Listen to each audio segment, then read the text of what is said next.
Eunice Williams wanted to post correct information about using a bud box online because all the videos she has seen on YouTube have some errors that indicate the authors don't fully understand the basic principles behind the bud box.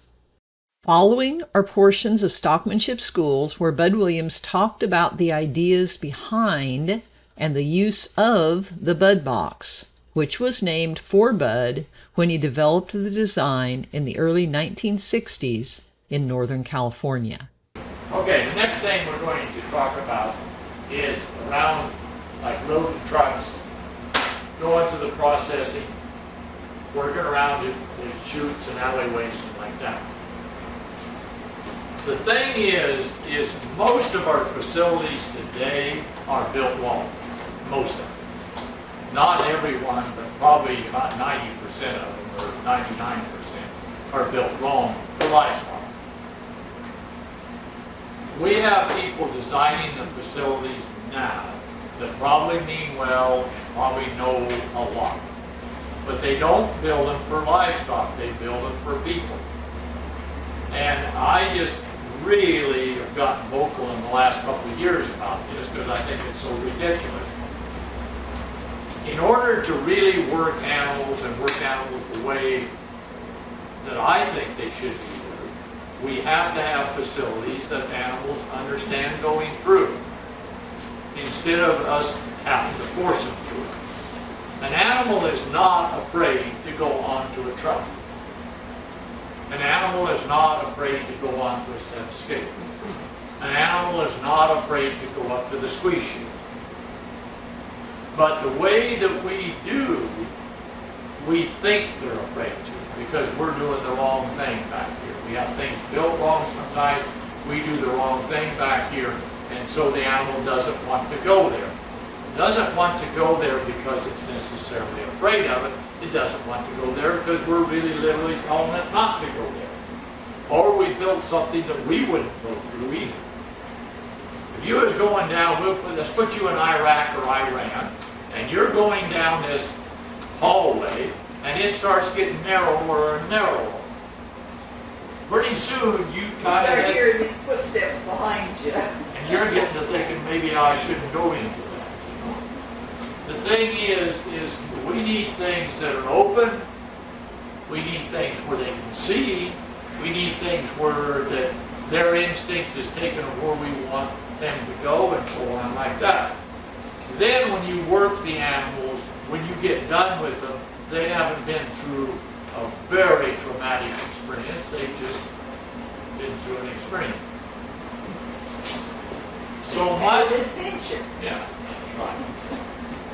The thing of it is, if we have animals that come in here like this, we're going to go out to a truck here.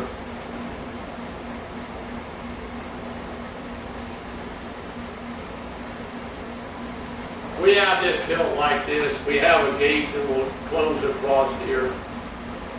We bring the animals in here. They come into here. When they get to here, they can't go any farther. So what do they want to do? They want to go back. That's a very strong instinct. If you get to going someplace and you see you can't go any farther, you don't stand there and starve to death. You turn around and go back. That is a very strong thing in animals. When they come to what is a pressure to them, is they want to turn and go back. All right? Now we're going to shut this gate across here. And we're going to step down here. We can work here or here. It doesn't make any difference. As we step down there, the animals want to go around something that's pressure. That's a really strong thing. If I am here and I feel pressure from something here, as I come up here, in order for me to keep my eye on that, I've got to come around like this. If I come up here and I feel pressure from something here, in order to go this way, I have to turn my back to it. And I don't want to turn my back to something that is pressuring me. So therefore, we're here. This animal wants to go back, and it wants to go around what it's feeling pressure from. So guess where it wants to go? That's also where we should want it to go. So we're both happy. An animal came in here and went where it wanted to go. It came in here and went where we wanted it to go. Both good things. Now this is a real simple setup, but it uses what I'm talking about. This thing didn't cost anything to build, and it really worked super. And it didn't matter what you put through there, it worked just as good. It didn't matter if it was mature cows or baby calves. Now right now, I mean, you can't stop them from going in there. If you step in there to try to stop them, they'll go right over the top of you.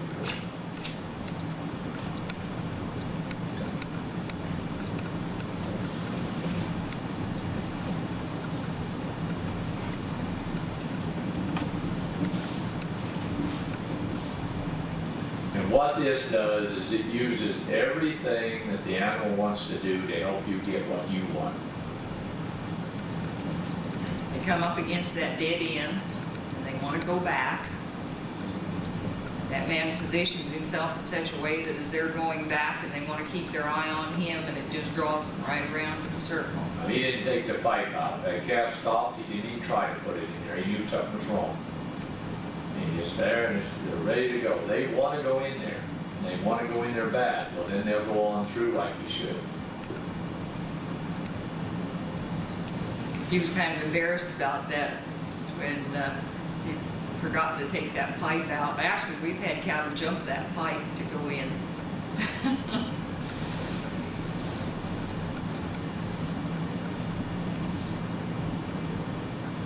We would only bring up to this what would fit in that lead-up chute. It was 30-some foot long, so you could put a pretty good bunch, but we never bring any more than what would fit in the end. Now when this black calf comes around right there, now watch when it looks at the chute. He's just there and that's it. That's it. All you gotta do is get out of the way. And that's the way I think animals should be worked, like that.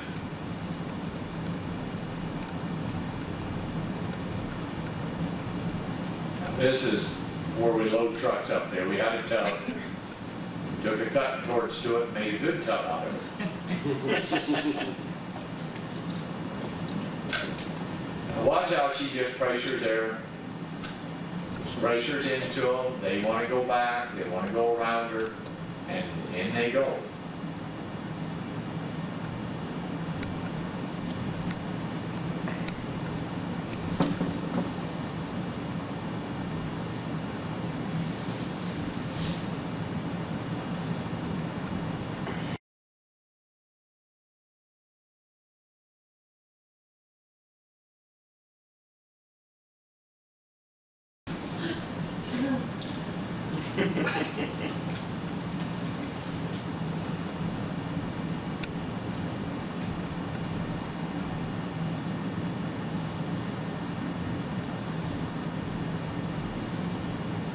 And see, she'll just hold a little pressure there because it takes those cattle just a minute to get turned around. I mean, those are big cattle and that's pretty tight in there, so it takes them a bit to get turned around. That's where patience, and it doesn't, if you timed it, it'd be no time at all. Now what she's trying to do there more to keep them going single file. You don't have to pressure them to make them go, but the way that is, we just cut the side out of that, and that's a little bit wide there, that entrance. It should be just the width of one animal, but it's wide enough that two can go in and get wedged in. So if she can keep them going single file, it'll just go better. But see, I mean, she's right up there at the front. Look at them go in there. That's what gets. And if you had some animals that you were concerned about being in the pen with, well, you step right out that gate, that little gate there, and do the same thing from the outside.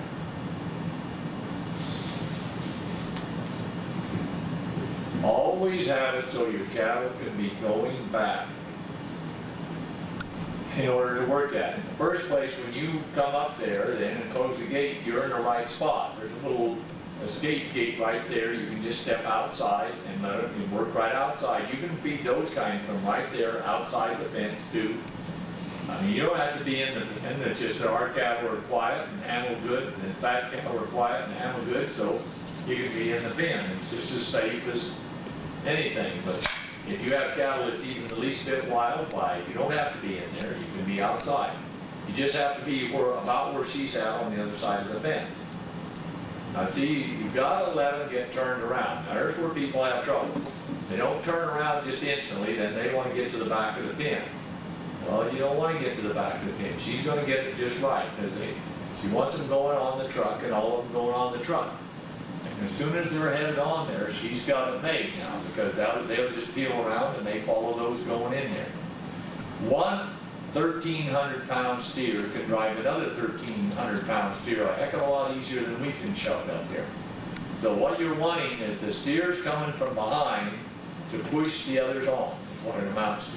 All right? See, now here, she just holds them against the back of the pen. She's not trying to get around them at all.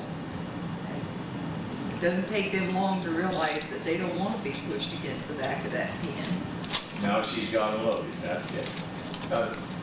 There's another thing, where we work the cattle the way we do, they just never kick. I mean, you notice her reaching out and touching them, they don't kick you. Our steers up there, or heifers, they just don't kick. You use a hot shot, prod them with a cane and things, and they kick. And that makes them even more dangerous. This is just from a little different angle. This is all the same load. This is the entire load of cattle. And watch how they come around. As soon as they come around there, she pressures in there, and there, that's it. You cut way down on the bruises, you cut down on the problems, you just... Now watch her come back against it. Pressure to the back of the pen. And there we go.